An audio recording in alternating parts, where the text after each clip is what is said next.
Good evening. I trust you had a fruitful day. I do not say happy, though I hope it has been happy. Namo tassa bhagavato arahato samba sambuddhassa. Namo tassa bhagavato arahato samba sambuddhassa. Namo tassa bhagavato arahato samba sambuddhassa.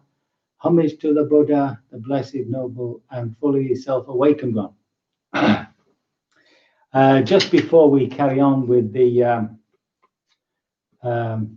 teachings of the Buddha around karma, I got a question about why I say at the end of a session, a moment's reflection and then resolution. So this is for those of you, who started afterwards, started later, should we say. So the idea is that after you finish your sitting, you just look back over that period and just ask yourself, were you really committed to being in the present moment, or weren't you really? I mean, you allowed your mind, you allowed yourself to indulge in certain things. How did you deal with the hindrances that came up? Was a lot of dullness and lethargy? How did you deal with it? Did you know what to do? Things like that. And sometimes you can look back and recognize that you've been aware of that process of desiring. It's become a bit more clearer to you, or impermanence, or this idea of not under my control, a sense of distance from what you're experiencing. That's the anatta. And then the resolution would be connected with that. So for instance, if you found yourself falling asleep, so you say to yourself, right, okay, next time I fall asleep, I'll immediately open my eyes. Remember, you can open them just slightly, let a bit of light in, but if you're still nodding away, you can open them bright, let the light in. And of course, you can stand up. So that's the idea. And the purpose is eventually, of course, to be able to guide ourselves. So that's the purpose of it, to become a very self-directed practice after a while. So that's what we're doing at the end of a sitting. Okay, don't want to forget that. So what we've covered so far is the basic statement that the Buddha makes about karma. We are owners of our karma. We are heirs to our actions. Whatever we do, we'll get the results. We're born of our actions, and we're bound by them, bound to them. And the actions, if they're good, is actually our refuge. And an action, and the actions is what distinguishes inferior to superior people, morally speaking, that is. So action here is the direct translation of the word kamma, K-A-M-M-A, action. The result is vipaka. But these days, of course, we use the word karma with an R, K-A-R-M-A, really to point to results, to consequences. But in the Buddha's understanding, kamma is an action. And remember this distinction between a desire and then the empowerment of it. So that's why he says, I say it is will that is the action. You cannot distinguish will from the action. The will is the power that you put into a desire to make it manifest. So one example would be throwing a stone. Once you've thrown the stone, you've put the power in the stone. You can't separate the power from the stone. It's just there. It's part and parcel of the stone, you see. So it's the same with an action, either of the mind or speech or body.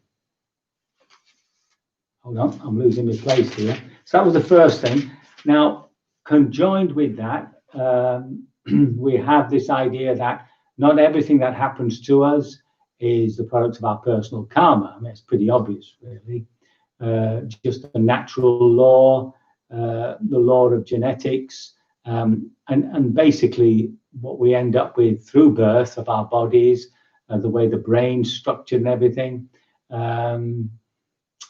and the society we live in. So a lot is already given, and within that sort of maze, every day, virtually throughout the day, we have to make decisions about how to behave, and that is creating our future results. So if we link that also with that law that we explained before, dependent origination, that law, if you remember it, idapachayata, because that happened in the past, this happens now. Because that didn't happen, this doesn't happen. Because this happens now, that happens now. Because this doesn't happen now, that doesn't happen now. So remember the combination of a linear causality, something that's coming from the past and is affecting the present and the future, of course, and the immediacy of certain lines of karma coming together to produce these singular, discrete events that we call our life. So now we move on to the next one, which is the greater exposition of karma. And it starts off with a conversation between a man called Pataliputra, that translates as the son of Patali, and he's come across this monk, Samidi. And he says, "Friend Samidi, I heard and learned from the recluse Gautama's own lips, right? Bodily action is vain, verbal action is vain, only mental action is real." So this is a misunderstanding of the Buddha's teachings. He puts primacy on the mind because everything begins in the mind. It begins as an idea and then an intention. And so if we're aware of what's happening in the mind, we can obviously determine what's going to come through our speech and our actions. But he doesn't say that they're not real, far from it. And then he says that there is that attainment on entering upon which one does not feel anything at all. So there he's talking about Nibbana. Anyway, do not say that, Pataliputra. Do not say that. This is what Samidi, the monk, says, you see. It's not good to misrepresent the Blessed One. The Blessed One did not say that. And there is an attainment on entering in which does not, but there is an attainment on entering which one does not feel anything at all. And then this Pataliputra says, "How long have you been in the order? How long since you went forth?" "Oh, not long, friends, 3 years." "Ooh, now what shall I say to the elder bhikkhus when a young bhikkhu thinks the teacher is to be defended thus?" Now, I can't quite understand what Pataliputra is saying there, because surely Samidi knows enough about Dharma to defend the teacher. So then he says, "Friend, what, having done an intentional act by way of body, speech, and mind, what does one feel?" Having done an intentional act by way of body, speech, and mind, one feels suffering, says Pataliputra. And then, neither approving nor disapproving, with the Venerable Samidi's words, the wanderer Pataliputra rose from his seat and departed. So now, of course, the Buddha doesn't say from an intentional act one feels suffering, right? This is taken out of context. What the Buddha says is that all life is unsatisfactory, and therefore, in a sense, in that way, it's dukkha, right? It will not give us full satisfaction. But obviously, it's not true to say that one feels suffering from bodily actions, speech, and whatnot, because of course we feel happy and joyful sometimes. So now, soon after Pataliputra had left, the Venerable Samidi went to the Venerable Ananda, and they exchanged courteous and amiable talk. He told him what Pataliputra had said, and Ananda said, "Oh, we better go and see the Blessed One about this." So they go and see the Blessed One, and they tell him everything. He says, "Ananda, I do not even recall ever having seen this wanderer, Pataliputra." So he looks as though he is also a wandering ascetic, Pataliputra. So how could there have been any conversation? So what the Buddha thinks that this Pataliputra has had some conversation with him and got it all wrong. And then he says, though the wanderer Pataliputra's question should have been analyzed before being answered, this misguided man answered one-sidedly. So he's talking about Samidi here, you see, misguided man. And with this, the Venerable Udayin said to the Blessed One, Venerable Sir, perhaps the Venerable Samidi spoke referring to the principle, whatever is felt is suffering. So again, this is referring to the Buddha's wider statement concerning life as being unsatisfactory. And the Blessed One says, see, Ananda, how this misguided man Udayin interferes. And then he starts to explain what it is. Friend, this is what you should have said, right? So he says, this is what you should have said. Friend Pataliputa, having done an intentional action by way of body, speech, and mind to be felt as pleasant, one feels pleasure. Having done an intentional action by way of body, speech, and mind to be felt as painful, one feels pain. And having done an intentional speech of mind by way of which is felt as neither pleasant nor unpleasant, then one feels neutral feelings.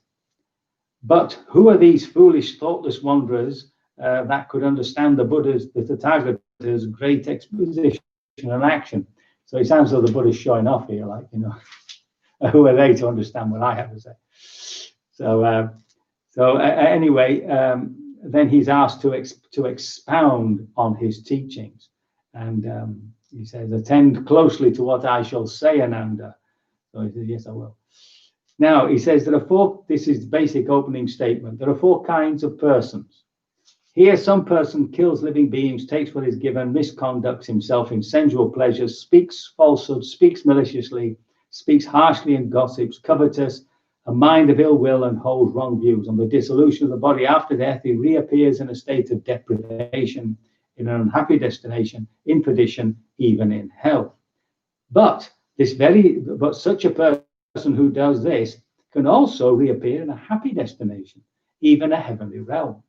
And then a person who abstains from killing and all the rest of it, he on the dissolution of body reappears in a happy destination. But some person behaving exactly the same, abstaining from killing and all that, on the dissolution of the body appears in a state of deprivation, an unhappy destination in perdition and in hell.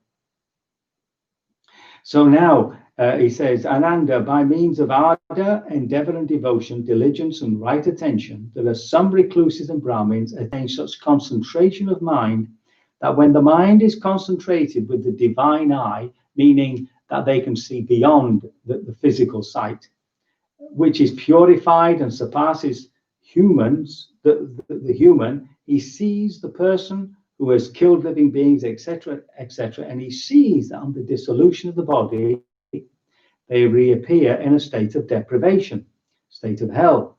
And he says this, indeed, there are evil actions and there are results of misconduct. For I saw a person who has killed living beings, etc., etc., and on the dissolution of the body ended up in hell. And then he says, this is the recluse who can see these things. On the dissolution of the body, everybody who kills, holds wrong views, etc., etc., and those who thus know rightly, those who think otherwise, all those people who have acted in this terrible way, they all go to hell. And those who know thus rightly, those who think otherwise are mistaken. In other words, this is the truth, I've got it right, and everybody else is wrong. Only this is true, anything else is wrong. So everybody who commits any of these heinous crimes will go to hell. Now, so he says that the same of anybody who is now some other recluse who has this ability sees the opposite, that somebody who has committed all these crimes ends up in heaven. And I saw a person who killed, etc., and I see that on the dissolution of the body after death, he reappears in a happy realm. So therefore, he says that there is no consequence to actions, because it doesn't matter what you do, you end up in heaven anyway. And then he says this happens to everybody, and so only this is right, and everything else is wrong. So now we have the opposite, somebody who actually holds to right views and abstains from all that horrible stuff reappears in a heavenly realm. And so this person who has this divine eye, this ability to see beyond human sight, says on the destination, the dissolution of the body after death, everyone who abstains from all these terrible things goes to heaven, goes to a happy destination. Those who know thus know rightly, those who think otherwise are mistaken. Only this is true, everything else is wrong. And of course, you have the opposite. Here we have people who have abstained from all that terrible stuff, and they end up in deprivation, in a hell realm. And again, these people who have this ability, who only see that, say that everybody who abstains from killing and all that will end up in hell. And he obstinately adheres to what he himself has known, seen, and discovered, insists only this is true, everything else is wrong. So now, there in Ananda, when a recluse or Brahmin says, indeed, there are evil actions and there are results of misconduct, so I grant him that. When he says, I saw a person who killed living beings, etc., and appeared now, I grant him that. But when he says that this happens to everybody, I do not grant him this. Okay? And so the same with the others. Indeed, there are no evil actions. So sorry, a person who commits evil actions and then ends up in heaven, you see, such a recluse or Brahmin will say, indeed, there are no evil actions as such. There are no results of misconduct. The Buddha says, I do not grant him this. And when he says, I saw a person who killed living beings and who end up in a heavenly world, that I grant him. Okay, that is true. But when he says that everyone who kills, etc., ends up in a happy destination, I don't grant him that. I don't agree with that. So now we have indeed, there are good actions. So this is the other view. There are good actions. There are good results of conduct. If somebody says that, and they end up in a happy realm, so I grant him that. But when he says everybody who does good actions ends up in a heavenly realm, then I do not grant him that.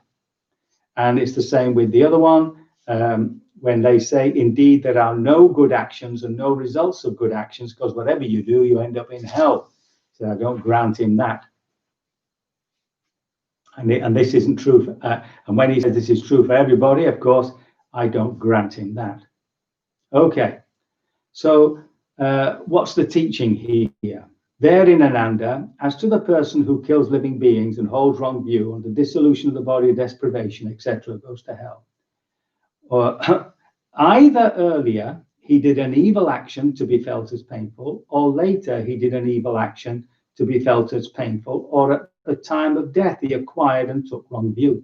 So somebody who has done evil deeds during their lives and has the wrong view that this is what they ought to be doing, or that it's not so bad doing this sort of stuff, or that they can get away with it, then on the dissolution of the body, they might go to hell. And since he has killed human beings, he will experience the result of that either here and now, or in the next rebirth, or in subsequent existence.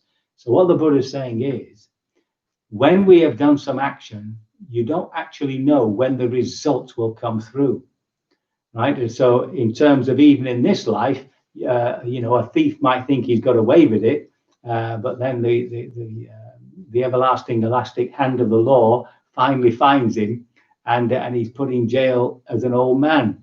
So it's not as though you don't know you don't know when the comeuppance of an evil act will be. That's what the Buddha said. And in terms of rebirth, it could be a few lifetimes ahead of us. So it's the same with somebody who also kills and holds wrong view, but he's ended up in a happy destination. So earlier he's done a good action, which was pleasant, and he's done and later he's done a good action, which is pleasant. So at some point in his life, he's done things that are wholesome and good, and therefore, upon his death, he might be reborn in a happy realm. But still, he will experience the result of all that killing and all that bad stuff, either in a future rebirth or some other subsequent rebirth. And so the same with the other two, you see. So in other words, the teaching here is that you just don't know what's going to happen. But, you know, generally speaking, that the law, the karmic law, will actually, should we say, manifest itself in the fullness of time. So they talk about supportive karma and destructive karma. So, for instance, just on a very simple level, if you happen to upset somebody by something you said, it doesn't take much to go up and say, look, I'm sorry about that. So the first was some bad karma there, and it would have had perhaps some bad results later on. Person might hate you and do all sorts of nasty things to get their own back. But because you've apologized, you've stopped that karma. So it's the same the other way too. You might do something which is wholesome, but then you do something silly, and you ruin the possibility of that reward. So it's a whole sort of mishmash. And when you put it on all the laws that we talked about, the natural laws and the sea and the genetic laws and all that, and then when you put on top of that the idea that everything is contingent, that you haven't a clue what's going to happen next, if we're absolutely real about the life we're living, then abandon any hope of working out your karma. See, the Buddha said it would drive us mad. So we've got to, I say, not worry about it at all. The worry that we should have is that we are doing things which are wholesome and therefore will have eventually good results. So that, in a sense, covers the sort of main stuff about karma. I will put onto the website this book by I've mentioned him before, Venerable Payutto. He's a Thai academic monk, and he's written and his books are very clear. They're very straightforward. Unfortunately, they're in a sort of copied PDF form. They're not actually ebooks as such. But even so, they're worth downloading. So I'll put that up on the website. They're not being, as far as I can see, they're not being printed anymore. So that means if you do get a copy, it's quite costly. But as I say, you can get a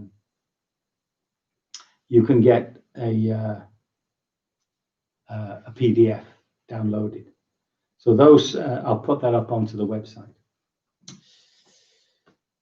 And the last thing is, of course, to invite you tomorrow evening to our June full moon observance. I hope you can join us there. So remember that it's 15 minutes before. So that's about 10 to 8. It's a little bit earlier than we normally meet. And hopefully it takes, especially for those of you who've committed to the path, it's a lovely opportunity just to retake the refuges and precepts. Okay, so I do hope you can join me there, and I hope that our little exposition of karma hasn't been too confusing, and that you've got the general message that we've got to act, we've got to think, speak, and act in wholesome and skillful ways, and then we don't have to worry about anything. I can only hope my words have been of some assistance, and that you will, by your practice, soon be liberated from all suffering. Sooner rather than later. Forgot that bit. Very good. We can do a bit of practice.